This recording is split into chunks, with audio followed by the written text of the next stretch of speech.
செய்யும் வினைதான் என் செய்யும் என்னை நாடி வந்த கோல் என் செய்யும் கொடுங்கூற்று என் செய்யும் கூரேசர் இருதாலும் சிலம்பும் தண்டையும் சதங்கையும் சண்முகன் தோளும் கடம்பும் என் கண்முன் வந்து தோன்றிடினேன். நம்ம இந்த வீடியோவில் பார்க்கக்கூடிய தலைப்பு அப்படிங்கிறது ராகுகேது பேச்சு. எப்போவுமே ஒரு வருடத்தில் ராகுகேது பேச்சு ஆகும்போது மக்கள் வந்து ஒரு எதிர்பார்ப்பு இருக்கும். இந்த கிரக பயிற்சியில் நமக்கு என்ன நன்மைகள் இருக்குது, என்ன தீமைகள் இருக்குது அப்படின்றது பொதுவாக எல்லாருக்குமே ஒரு எதிர்பார்ப்பு அப்படிங்கிறது இருக்க தான் செய்யும். அந்த வகையில் வந்துட்டு இந்த ஆண்டினுடைய ஆங்கில தேதியானது மே மாதம் 18ஆம் தேதி அன்னைக்கு தமிழ் வருஷம், அதாவது புத்தாண்டு, தமிழ் புத்தாண்டு பிறக்க போகுது. தமிழ் புத்தாண்டு விஸ்வாசு வருடம் 13ஆம் தேதி, சித்திரை 13ஆம் தேதி, அதாவது சித்திரை மாதத்துக்கு விஸ்வாச வருடத்தினுடைய முதல் மாதமான சித்திரை மாதத்தினுடைய 13ஆம் தேதி மாலை மணி 5:25க்கு. இது சரியான டைம் பார்த்திங்கன்னா ராகு காலம். இது ஞாயிற்றுக்கிழமை அன்றைக்கி இந்த ராகு பயிற்சியானது நடக்குது. இந்த ஞாயிற்றுக்கிழமை 4 to 6 எப்போவுமே ராகு காலம் அப்படின்ற காலம் வந்து பஞ்சாங்கத்தில் குறிக்கப்பட்டிருக்கு. இந்த ராகு காலத்தில் தான் இந்த ராகு பகவான் பயிற்சி ஆகிறார். ராகு பகவான் எங்கேருந்து பயிற்சி ஆகிறாங்க அப்படின்னு பார்த்தீங்கன்னா மீனத்துலேருந்து கும்பத்துக்கு பயிற்சி ஆகிறாங்க, ஆன்டி கிளாக் வைஸ், அதை எதிர் சுற்று வழியாக. அதே சமயத்தில் கண்ணியில் இருக்கக்கூடிய கேது பகவான் சிம்மத்துக்கு பயிற்சி ஆகிறாங்க. இப்போ இந்த ராகு கேதுக்கள் அப்படின்ற பிளானட் வந்து உங்களுக்கு உபயராசிகள்னு சொல்லக்கூடிய மீனத்திலையும் கண்ணிலையும் இவ்வளோ ஆண்டு காலம் இருந்துட்டு, இந்த 13 மாதங்கள் இருந்துட்டு பேச்சு வந்து சிறராசிகள்னு சொல்லக்கூடிய கும்பத்துக்கும் சிம்மத்துக்கும் பேச்சு ஆகிறாங்க. இந்த ராகுகேது பேச்சு எப்போவுமே 180 பாகை நேர் எதிர் சுற்றில் தான் பயிற்சி ஆகும். புரட்டாதி 1, 2, 3 பாதங்களை கொண்ட கும்பராசி நேர்களுக்கு 2025 ராகுகேது பேச்சு என்ன பலன்களை கொடுக்கும்? கண்டிப்பாக பாசிட்டிவான பலன்கள் நிறைய இருக்குது. ஏன்னு கேட்டால் உங்கள் ராசி குரு பார்க்குறாங்க. தெளிந்த சிந்தனை, தெளிந்த அறிவு, பிறருக்கு ஆலோசனை சொல்லக்கூடிய அமைப்பில் உங்களுக்கு இந்த காலகட்டம் இருக்கும். கண்டிப்பாக உங்களுக்கு வந்து ஒரு டாக்குமெண்ட்டு அல்லது பேப்பரு, உயில் சொத்து, இது மாதிரி தன வரவுகள், பொருளாதார வரவுகள் அப்படிங்கிறது நிச்சயமாக இருக்கும். இந்த காலகட்டத்தில் லாபங்கள் மிகுதியாக இருக்கும். தொழில் பண்ணக்கூடியவங்களுக்கு லாபங்கள் கண்டிப்பாக மிகுதியாக இருக்கும்.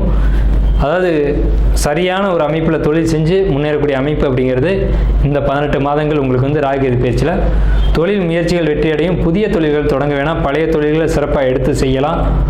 தொழிலை வந்து கண்டினியூ பண்ணுறதுக்கு சிறப்பான காலகட்டம் இந்த 18 மாத காலகட்டமும். ஜாப்பில் இருக்கக்கூடியவங்களுக்கு ஜாப்பில் சின்ன சின்ன தொந்தரவுகள் வர்றதுக்கான வாய்ப்புகள் உண்டு. அதை நீங்களே அதை சரி செஞ்சுக்கலாம். என்னென்னு கேட்டிங்கன்னா, நீங்கள் உங்கள் வேலையை பார்த்தா போதுமானது. அடுத்தவங்களுக்கு இடம் கொடுக்காதீங்க. அடுத்தவங்க வேலையையும் நீங்கள் செய்ய வேணாம், உங்கள் வேலையும் அடுத்தவங்க செய்யறதுக்கு அனுமதிக்க வேண்டாம். 2025 ராகுகேது பேச்சு பலன்கள் கும்பராசிக்கு சரியாக சொல்லணும் அப்படின்னா, விஸ்வாச வருஷம் சித்திரை மாதம் 13ஆம் தேதி அன்னைக்கு, சரியான ஆங்கில தேதி மே மாதம் 18ஆம் தேதி அன்று மாலை மணி 5:25க்கு வரக்கூடிய சரியான ராகு காலத்தில் இந்த ராகுகேது பயிற்சியானது நடக்குது. ஸோ இந்த ராகுகேது பயிற்சி கும்ப ராசிக்கு என்ன பலன்களை கொடுக்கும் அப்படிங்கிறத நம்ம பார்க்குறோம். இந்த ராசி பலன் பார்க்குறதுலே அதிகமாக பார்க்குறது யான்னு பார்த்தீங்கன்னா கும்பராசி தான். என்ன காரணம்னு கேட்டிங்கன்னா, கடந்த காலகட்டத்தில் இப்போ வரைக்குமே ஜென்மச்சனி அப்படிங்கிறது போயிட்டுருக்கு. போதாத குறைக்கு ஜென்ம ராகும் வருது. வாழ்க்கையே போதும் அப்படின்னு நீங்கள் நினச்சிருப்பீங்க. இந்த காலகட்டத்தில் இந்த பிறவி எடுத்து அடைஞ்ச பயன்கள் போதுமானது, வாழ்க்கையே முடிச்சுக்கலாம் அப்படிங்கிற கட்டம் வரைக்கும் கூட இந்த சனி பகவான் கொண்டு போயிருப்பார். ஆனால் இப்போ வந்து அந்த ஜென்ம ராகுவாக வராங்க. உங்கள் ராசி கும்பராசி, அந்த கும்பராசிக்கு தான் ராகு பயிற்சியாகி வராங்க. இது வரைக்கும் உங்கள் ராசிக்கு 8ஆம் இடத்துல இருந்த கேது 7ஆம் இடத்துக்கு பயிற்சியாகி வராங்க. 8ஆம் இடத்துலேருந்து கேது 7ஆம் இடத்துக்கும், உங்கள் ராசிக்கு தனவரஸ்தானம் சொல்லக்கூடிய 2ஆம் இடத்துல இருந்த ராகு உங்கள் ஜென்ம சந்திரன் மேலேயும் ராகு பயணிக்கிறது அப்படிங்கிறது சிறப்பாக அப்படின்னு கேட்டால் இல்லை அப்படின்னு தான் சொல்லணும். அப்போ பாசிட்டிவான பலன் இருக்குது. ஆனால் கண்டிப்பாக இருக்குது. என்ன பாசிட்டிவான பலன் அப்படிங்கிறத நம்ம சொல்லுவோம். ஆனால் ஃபஸ்ட்டு நெகட்டிவ் நம்ம சொல்லிடுவோம், பாசிட்டிவும் சொல்லிடுவோம். ஏன்னா வாழ்க்கை அப்படிங்கிறது இன்பம் துன்பம் ரெண்டுமே கலந்து தான் வாழ்க்கை. அப்போ பாசிட்டிவ் மட்டும் சொல்லிவிட்டு நெகட்டிவ் சொல்லணும்னா தப்பாயிடும், நெகட்டிவ் மட்டும் சொல்லிட்டு பாசிட்டிவ் சொல்லணும்னா தப்பாயிடும். ஸோ ரெண்டையுமே கலந்து சொல்லுவோம், உங்கள் வாழ்க்கையை முழுமையாகவும் சொல்லுவோம். ஏன்னா கும்பத்துக்கு மட்டும் கொஞ்சம் கவனமாக தான் இந்த காலகட்டத்தில் பலன் சொல்லி ஆகணும். ஏன்னா எரியிற நெருப்பில் எண்ணெய் ஊற்றுன மாதிரி ஆயிடக்கூடாது. சரியான விஷயங்களை கரெக்டாக சொல்லணும். அப்படிங்கிறதுனால விரிவாகவே இந்த ராசியை பார்ப்போம். ஜென்ம ராகு நல்லது இல்லை. எந்த விஷயத்துக்கு? குடும்பம் சம்மந்தப்பட்ட விஷயங்களுக்கு, கணவன் மனைவி உறவு, குழந்தைகள் உறவு, குழந்தைகளுக்கு அவங்களுக்கும் நமக்குமான பாண்டிங், அதாவது பந்த பாசங்கள் அப்படிங்கிறதுல நம்ம விட்டு கொடுத்து தான் போய் ஆகணும். நம்ம வந்து நம்மளை திருத்திக்கலாம், அடுத்தவங்களை திருத்த முடியாது. அதாவது ஒரு பழமொழி சொல்லுவாங்க, பிறவி குணம் பொங்க வச்சாலும் போகாது அப்படிம்பாங்க. நாம் நம்மளை திருத்திக்கிறதுக்கான வழி தான் சிறப்பான வழி. அடுத்தவங்களை திருத்தணும்னு நினைக்காதீங்க. அதாவது 5 விரல் இருக்குது, 5 விரல் ஒரே மாதிரியா இருக்குது இல்லையே. ஆனால் நம்ம நினச்சோம்னா நம்மளை மாற்றிக்கலாம். ஜென்ம ராகு 7ஆம் இடத்துக்கு கேது கணவன் மனைவி உறவுகளுக்குள்ள சிக்கலையும் குழந்தைகள் மகன் மகள் போன்ற உறவுகளுக்குள்ள சிக்கலையும் குழப்பத்தையும் ஏற்படுத்தும் அப்படின்ற எதிர்மறை பலன்.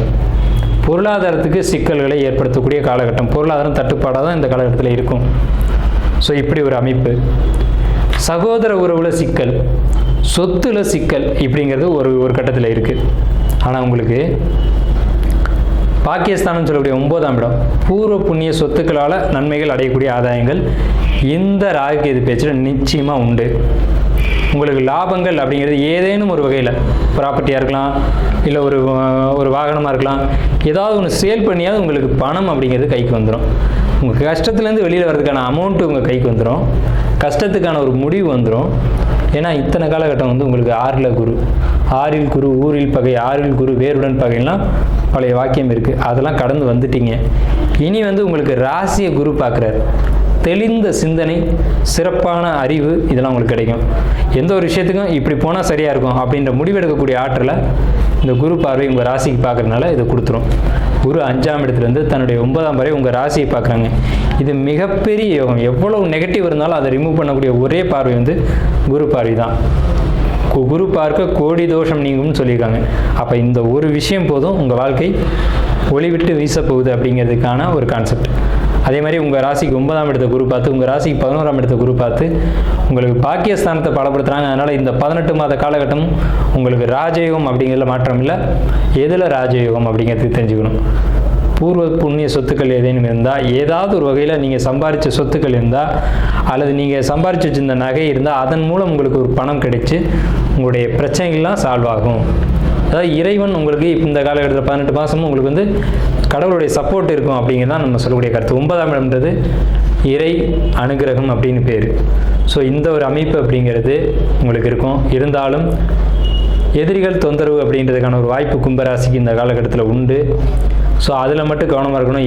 யார்கிட்டையும் தேவையில்லாமல் பேசக்கூடாது, தேவையற்ற வார்த்தைகளை பேசக்கூடாது. எதை பேசணும், எங்கே பேசணுமோ அதை மட்டும் அந்த இடத்துல பேசணும். யாரை பற்றியும் என்ன தெரிஞ்சாலும் கமெண்ட் அடிக்கக்கூடாது.